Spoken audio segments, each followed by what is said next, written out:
Okay, it's been an amazing journey so far with Pac-Man, but in this video we are ready to finish the game. So in this video we are going to start by implementing scores. So I'm going to create a simple variable called score for all the sprites. Click OK, and I'm actually going to uncheck dots, and I'm going to keep the lives and the score visible on the stage because these are the variables that I care about. And obviously at the very beginning of the game I'm going to set the score to 0. So set score to 0. Now how do we increase the score? Well, we increase the score when Pac-Man touches a dot, or when a dot touches Pac-Man. So I'm going to add a small script starting with when I start as a clone in the dot sprite, and I'm going to wait until I touch Pac-Man, or until Pac-Man touches me. So wait until, and I'm going to go to sensing, and I'm going to bring this touching Pac-Man.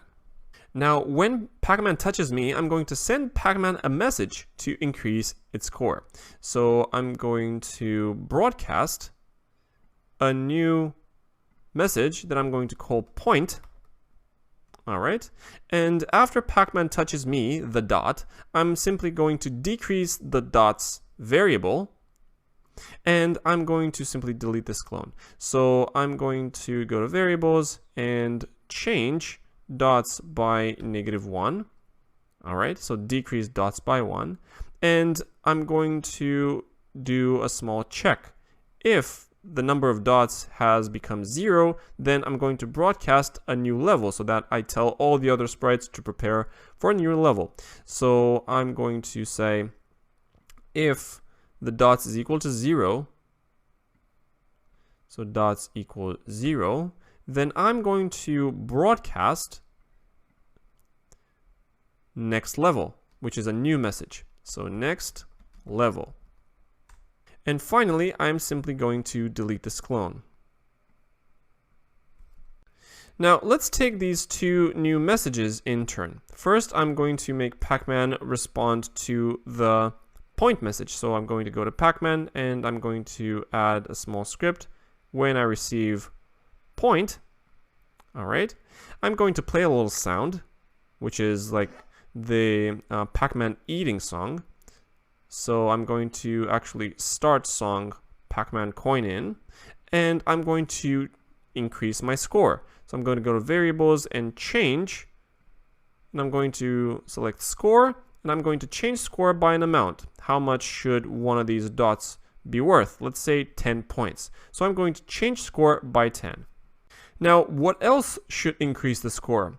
Well, eating a ghost should increase the score dramatically. So here, when the ghost dies, when we set dead to yes, we should also increase the score massively. So I'm going to add a small increase in score. So change and select score, and you can pick any value you like. I'm just going to say a 200 value because eating a ghost is very valuable. Cool, so that's about it with scoring. So if we generate Pac-Man here at the maze, we see that it's eating the coins and our score increases, which is great. Now, how do we program that next level thing? Well, we need to make all the sprites aware of that message. So we'll make a small script that will be starting with a when I receive next level in basically every single sprite. So I'm going to add a small script with when, not loudness, but when I receive next level. I'm simply going to restart Pac-Man to its original position. So I'm going to go to x 0 and y -80. And I'm going to stop all the other scripts from running. So I'm going to go to control, and I'm going to stop other scripts in this sprite because Pac-Man still responds to my input. I need to reset it. So that is Pac-Man. Let's go to Inky, the ghost. Now, what should Inky do at the start of a level? So let me add a script with when I receive next level. Well, it's very easy. I'm simply going to stop all the other scripts in the ghost sprite. That's because the ghost is moving on its own, so we need to stop it. At the same time, I'm going to add a small waiting time before the ghost starts moving here in the when I receive new round. So let me add a small wait for 2 seconds just before the forever loop. So that's it for the Inky sprite. Let's go to Power Pill. So for Power Pill, we need to generate new clones when we receive that next level message. But first we need to delete the old ones. So here's what I'm going to do. I'm going to add a small script with when I receive next level, and I'm going to do, watch this, I'm going to say delete this clone. So all the power pills will be deleted except for the original sprite, because you cannot delete the original sprite from the stage. So only the clones will be deleted. Now, when the original sprite receives that next level message, it will start generating clones again. So basically duplicate this clone generation code. So I'm going to extract that to a custom block. So I'm going to make a custom block like generate power pills.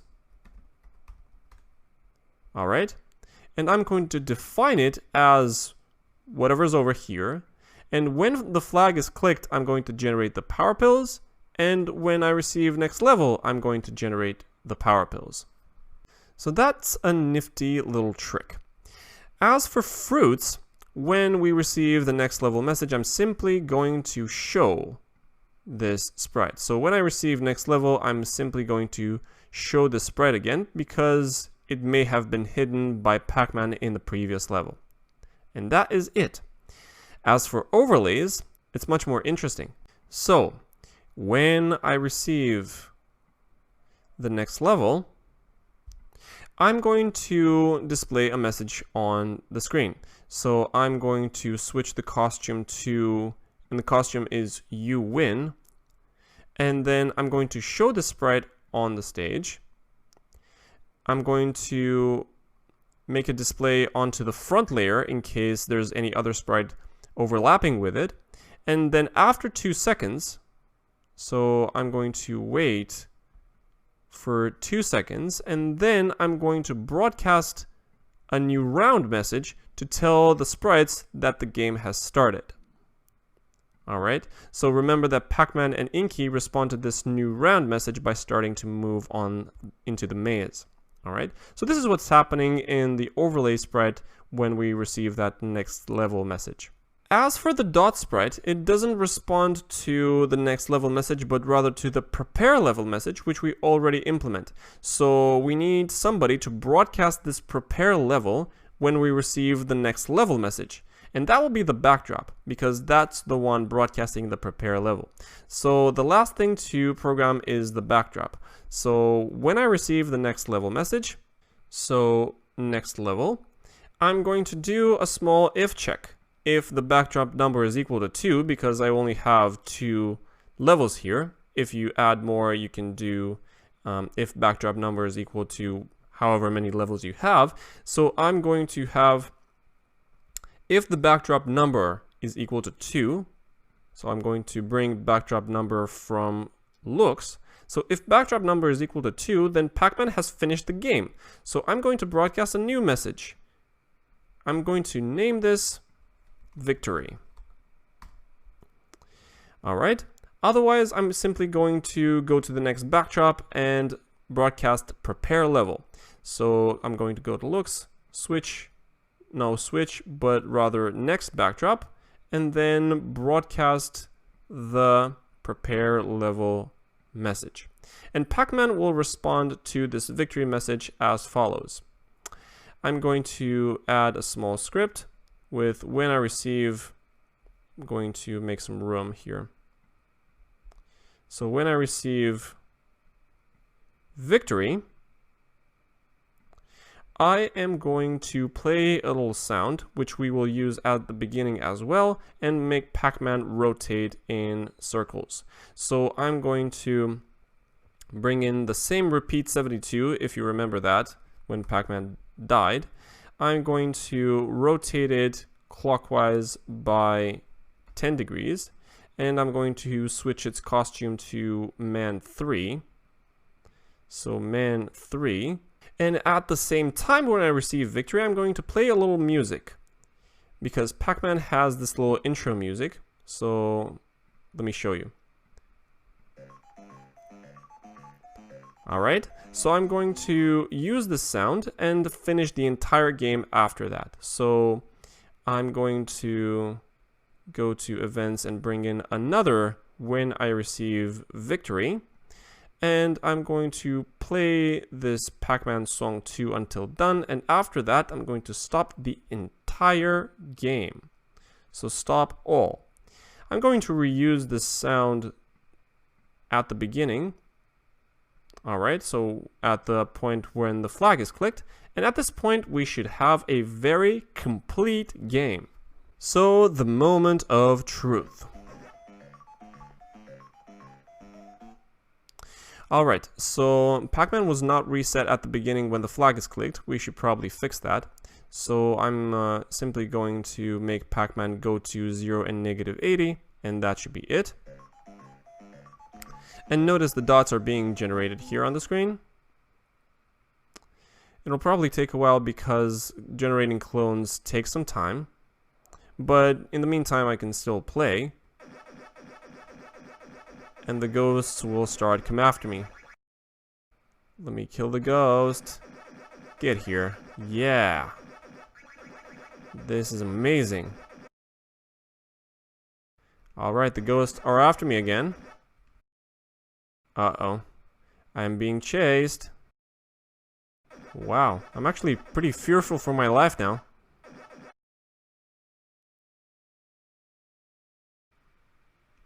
Oh, well man, the ghosts are after me. Maybe I can fool them. I'm almost there. Oh man, the ghosts are after me. Ha, you can't catch me, ghosts. Good, I am at level complete. Alright, let's do this. So this fruit is misbehaving. We're gonna fix that in a second. But let's actually finish up this game. Alright, we're getting there.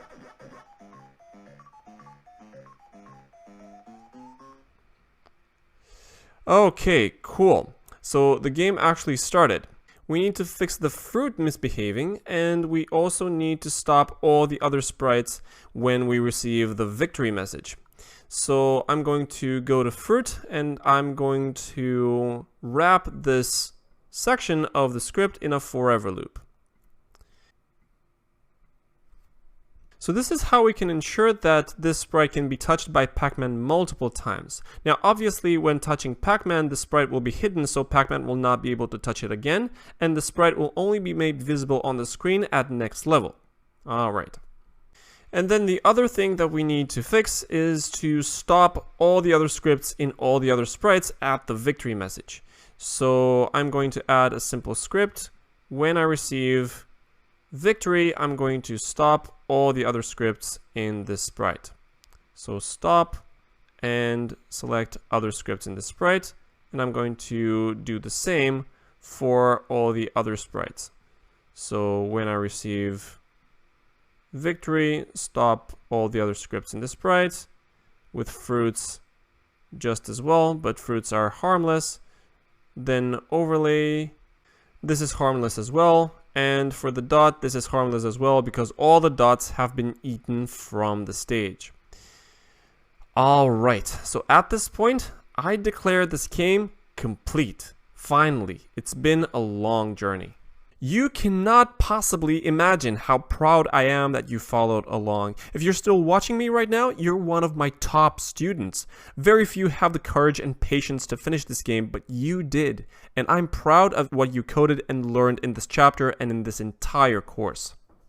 You're now able to create your own games with motion and visual effects and intelligent enemies and so much more. And not only that, but you've learned to program. And you can now much more easily learn any real-life programming language like Java or Python because you learned the principles of programming in this course. So right now, take a step back and enjoy what you've learned and what you've created, and challenge your friends in your games. In the meantime, I will say that you are awesome and you can do anything.